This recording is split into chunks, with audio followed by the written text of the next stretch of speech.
Hi, I'm Rahel Philipose, and you are listening to Three Things, the Indian Express News Show. In this episode, we talk about the latest clash between the government and the governor of Tamil Nadu. We also give you an update on the latest interview of RSS chief Mohan Bhagwat, where he talked about Hindus being at war, Muslims in India, and the LGBTQ community. But first, we talk about the recent spate of eviction drives in Assam. This week, the Hemanta Biswa Sarma-led BJP government in the state started clearing about 450 hectares of encroached forest land in the Pabha Reserve Forest area in Lakhimpur district. For several years now, this area has been occupied by about 500 Bengali origin Muslim families. This is the third eviction drive in the last month alone. And some locals believe that the state government is singling out the Bengali Muslim community in the region and evicting them from places. But the government has said the eviction is being carried out as per the law. Eviction drives are not a new phenomenon in Assam. There have been several over the years in the state by previous governments as well. But the present state government is facing harsher criticism for the latest spate of drives. In this segment, the Indian Express's Tora Agarwala speaks to us about the politics of eviction drives in Assam and why land is a major area of contention in the state. So Tora, to begin with, can you talk to us about this latest eviction drive that the Hemanta Biswa Sarma government started in the Pabha Reserve Forest area? And why this area in particular?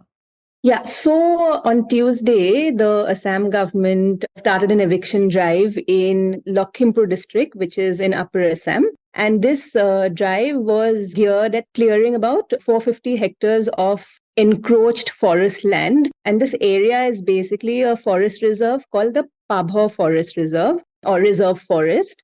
And this is a very old reserve forest declared as far back as 1941. And at once upon a time, it was famous for its wild buffalo population. But over the years, people have settled in it and, it's lost chunk of its green cover. And the government has been trying to clear this forest of, people for a while now. And on Tuesday, they carried out their first phase of eviction in this particular area. So there are a variety of communities also residing there now. Apart from Bengali Muslims, there's also a significant population of missing tribe. Even they have settled there. Then there are also other communities, smaller in number. There are Bengali Hindus. I think there are Deoris also. But a section of the Bengali Muslim locals over there are alleging that out of all these communities are settlers here, but only the Bengali Muslims have sort of been targeted and evicted. That is what they have alleged about Tuesday's eviction. Okay, and what does the state government have to say about this? How have they responded to this criticism that they are targeting the Bengali Muslim community? When you speak to the government about it, they say that, you have to go into specifics over here because this is a forest area. There is something called the Forest Rights Act, which empowers forest-dwelling tribes and communities to sort of subsist off the forest. This FRA, which was enacted in 2006, and it basically recognizes the rights of these forest-dwelling tribal communities that, they can live here and they have lived here for a while and they subsist off the forest. So, before this particular eviction happened in the last 2-3 years, the administration and the forest department had gone to these people in this particular reserve forest and said that, start applying to be sort of included in the Forest Rights Act so that you get permission to stay here. So, all of them did. But mostly the administration now says the applications for the tribal people who had applied for this FRA got the FRA. So, they cannot be evicted now. But the others who applied but didn't get it were the Bengali Muslims. So that is why they're being evicted. So that is the government stance, that they are doing it as per law. And it just happens that these people who did not get the FRA were Bengali Muslims and thus they are being evicted. Right. And Tora, this isn't the first eviction rally we've seen in the state in the recent past. In fact, there have been 3 in the last month alone and many more before that. Do we know why these eviction drives are so common in Assam? So when you speak about eviction in Assam, it's not a new phenomenon completely because land in Assam is a very contested commodity. I mean, all of Assam's conflict sort of is traced back to land because you also know that the Brahmaputra flows through Assam and it's like this really large mercurial river and it eats up land on a very regular basis. So land has always been scarce in Assam. But geographically, that's not the only reason why land is, contested. There's also a feeling like historically that land has always been sort of the indigenous local people who consider themselves indigenous to the state believe that the land has always been grabbed by outsiders or encroachers. And mostly in Assam, the local populace believe that this is sort of being done by the Bengali origin Muslim community in Assam. So this is a community which has, migrated to Assam pre-independence and settled here. So there is a lot of, it's a very old fault line where there's this whole insider-outsider conflict, and they believe that land has always been sort of usurped by this particular community. So it's always been this major fault line politically, historically in Assam. Right. So land is a contested commodity because it is scarce in Assam. And this conflict over land and the state's internal politics leads to eviction drives. And over the years, several governments have carried out eviction drives. So what does this mean in terms of the state's politics? So, successive governments have always said that we're going to clear this land out of encroachers, we're going to free it up, we're going to make sure that only the indigenous people have a claim over it. But the thing is, the people who are sort of believed to be encroachers have also been living in these particular strips of land for many years. And when the BJP came to power in 2016, even then the manifesto spoke a lot about indigenous rights and protecting the land for the indigenous community, clearing the land of outsiders or Bengali Muslims. So that way, evictions started before that also, but in 2016, even before this particular government under Himanta Biswa Sharma came to power, even before that, there have been evictions in Assam. And Tora, can you tell us about some of the eviction drives that the state has witnessed in the past? So in 2016 itself, there was a eviction in Kaziranga, and that had turned violent and 2 people had died then, 2 people from the Bengali Muslim community. Then in 2021, this is after Himanta Biswa Sharma came to power, even after that, there was one more eviction in Dholpur, which is in Darang district, and that also had turned violent. And 2 people had died in that eviction. Apart from that, there have been evictions in the Lamding area, which is also a reserve forest. There have been evictions in Borpeta district around the Hotros, which is basically the Vaishnavite monastic institutions. Right. And once these people are evicted from their homes, where do they go? Yeah, so usually, the government is supposed to rehabilitate them and, place them somewhere else.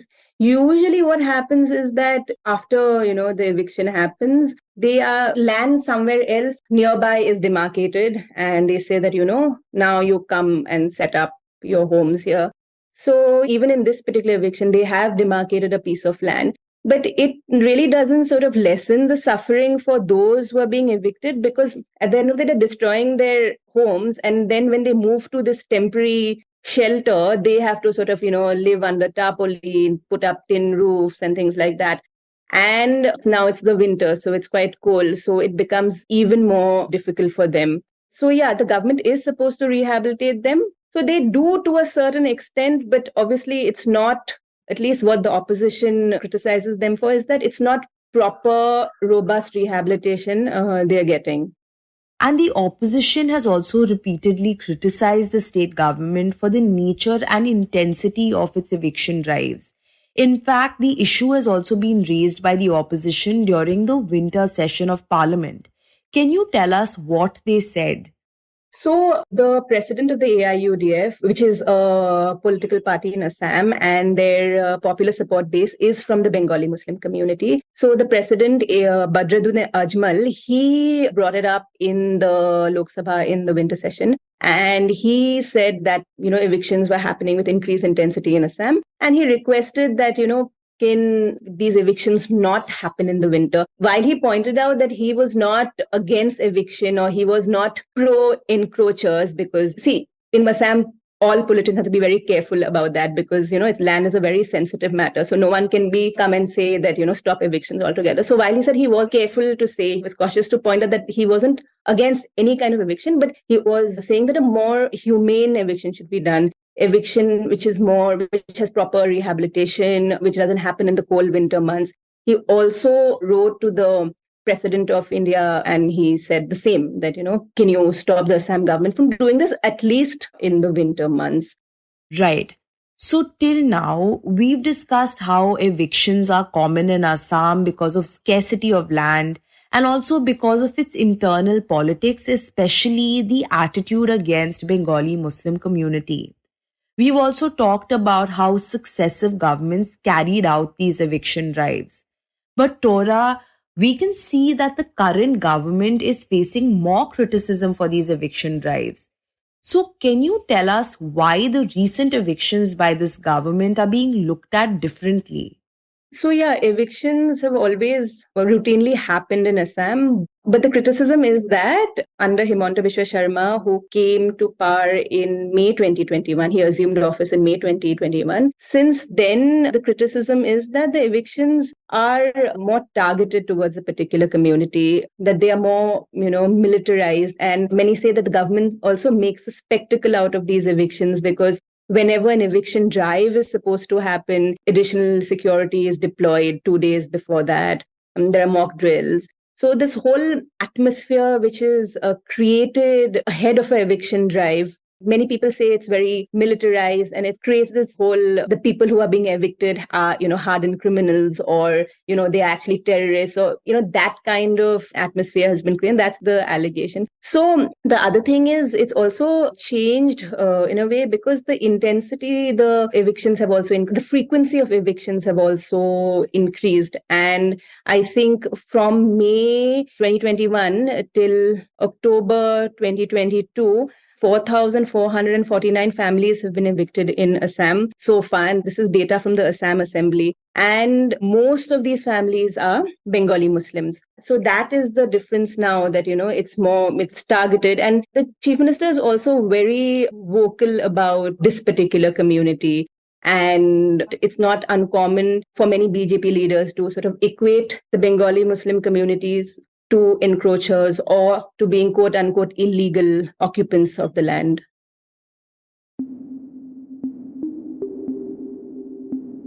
And next we talk about the latest row between the governor of Tamil Nadu and its government.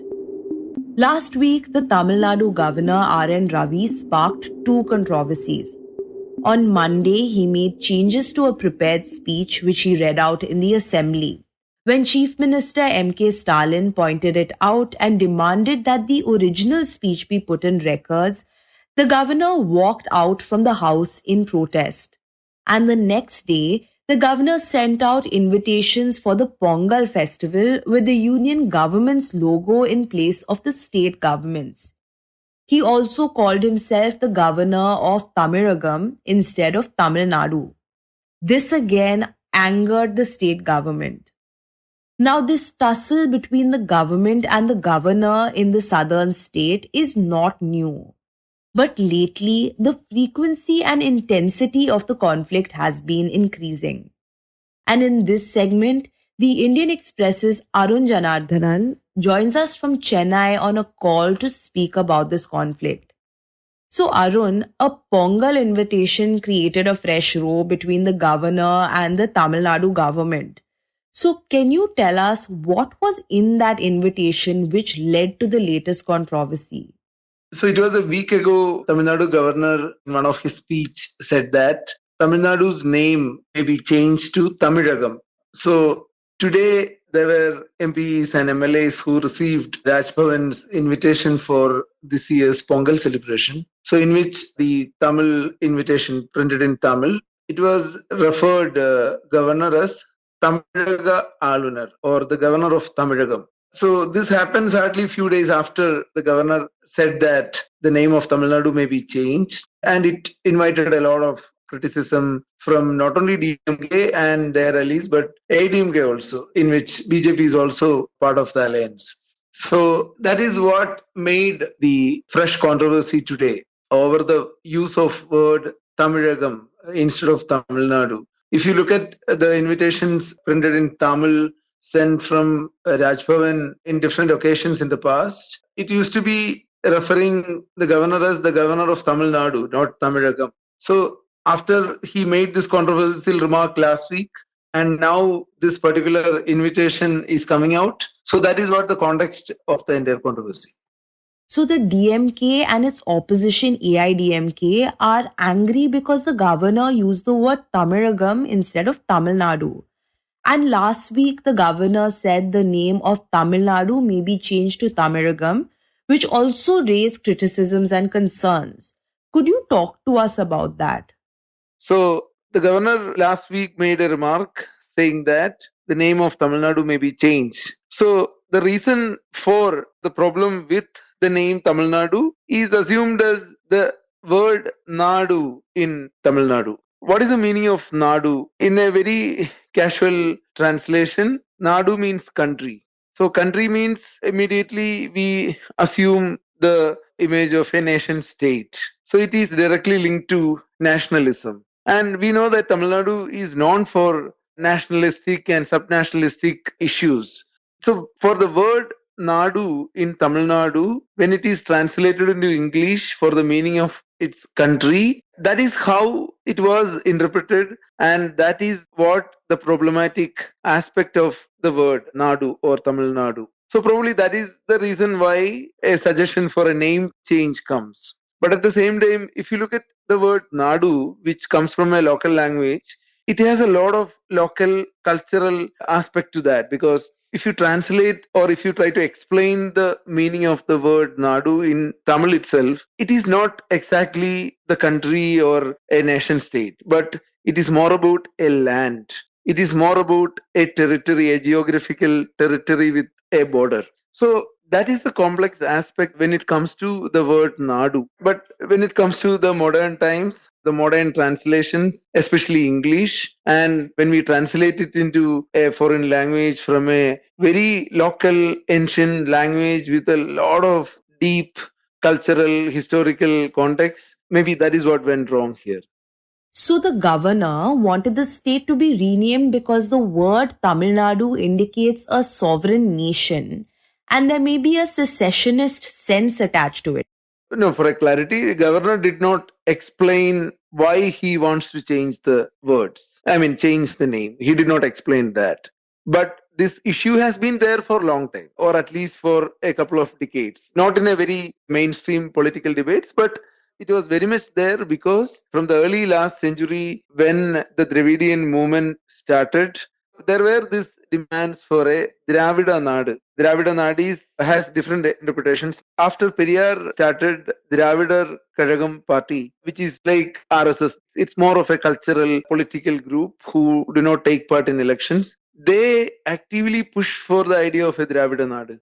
So after C.N. Annadurai, Periyar's disciple, he came out and started DMK. He continued to push for this idea, although after independence, sometime in 60s, DMK had to abandon that aggressive stand and agree with the fact that Tamil Nadu is part of India. It is a state that falls in the nation state called India. Thereafter, DMK was never at the forefront of demanding a separate country or a separate nation for Tamils, except for their active roles demanding justice for Tamils and Tamil freedom movement in Sri Lanka. DMK never had that kind of an active, loud demand for a separate country. Right. So coming back to this present controversy, can you tell us how the DMK reacted to the entire issue? So after Governor RN Ravi made this remark last week, DMK strongly objected it because it was the DMK founder C.N. Annadurai who moved the resolution in 1967 for a name change from Madras to Tamil Nadu. So when it was changed, there was a section of people who worried that whether Annadurai is really pushing for a Tamil Nadu, a country for Tamils. But Annadurai himself in his speech said that it doesn't mean that Tamil Nadu is going to be a separate country, but it is part of India, a state in India. So after Governor's remarks last week, DMK made it clear that nobody can change the name of Tamil Nadu and that Governor is unnecessarily, interfering in state politics, talking like a politician without considering the wisdom and the stature of his position as a governor. And Arun, this tussle between the governor and the government is not a new one. They've been at loggerheads over multiple issues, but this is the first time it's reached a new low, right? Yeah, actually, not only after DMK came to power, after Mr. Ravi had taken charge as the governor of Tamil Nadu, initially it was a honeymoon period in which largely it was peaceful. Chief Minister Stalin was very careful to avoid any unnecessary disputes and troubles because any such tussle between Rajbhavan is not only about a political controversy or flexing muscles each other, but it is also about the governance. The governance will be affected. But there was a point when governor started sending back or refusing to give assent to certain crucial bills. So that is when DMK started reacting. So largely it was not a peaceful going between the government and governor, but we should admit the fact that it was always well managed. But yesterday's governor's speech, the moment when Stalin realized that governor is actually omitting certain portions, and when he realized that, the governor actually omitted certain names like Periyar, Ambedkar, C.N. Annadurai, K. Kamaraj. So these are all leaders who are celebrated in Tamil Nadu from different periods and for their role in Tamil social reforms. So that is when Stalin decided to go for a resolution. And it is largely seen as governor's act that, to omit the portions from a prepared speech and the way he walked out of the assembly before playing the national anthem. So all these were unprecedented. And again, today's controversy about, the Pongal celebration invite and referring himself as the governor of Tamilagam. So these are all problematic incidents that we have to wait and see what is going to be the next. Okay, and can you tell us what this means for the BJP in Tamil Nadu? The party has largely been seen as an outsider in the state. So how does this tussle between Governor Ravi and the government impact the BJP?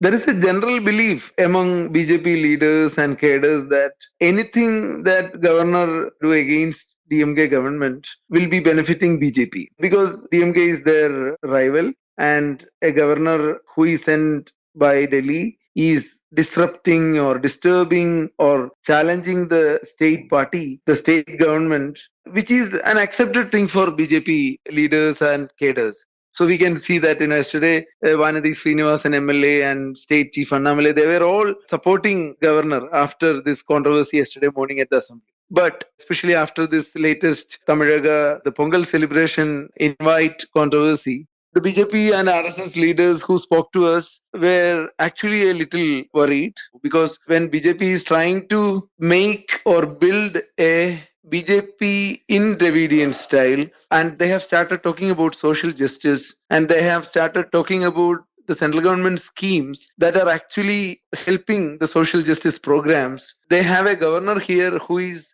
still talking about Sanskrit, still talking about Sanatana Dharma, who has an issue with the name Tamil Nadu. So a section of leaders, surprisingly, from both BJP and RSS were telling us that this is likely to spoil the entire work they have been doing in the past 2 years.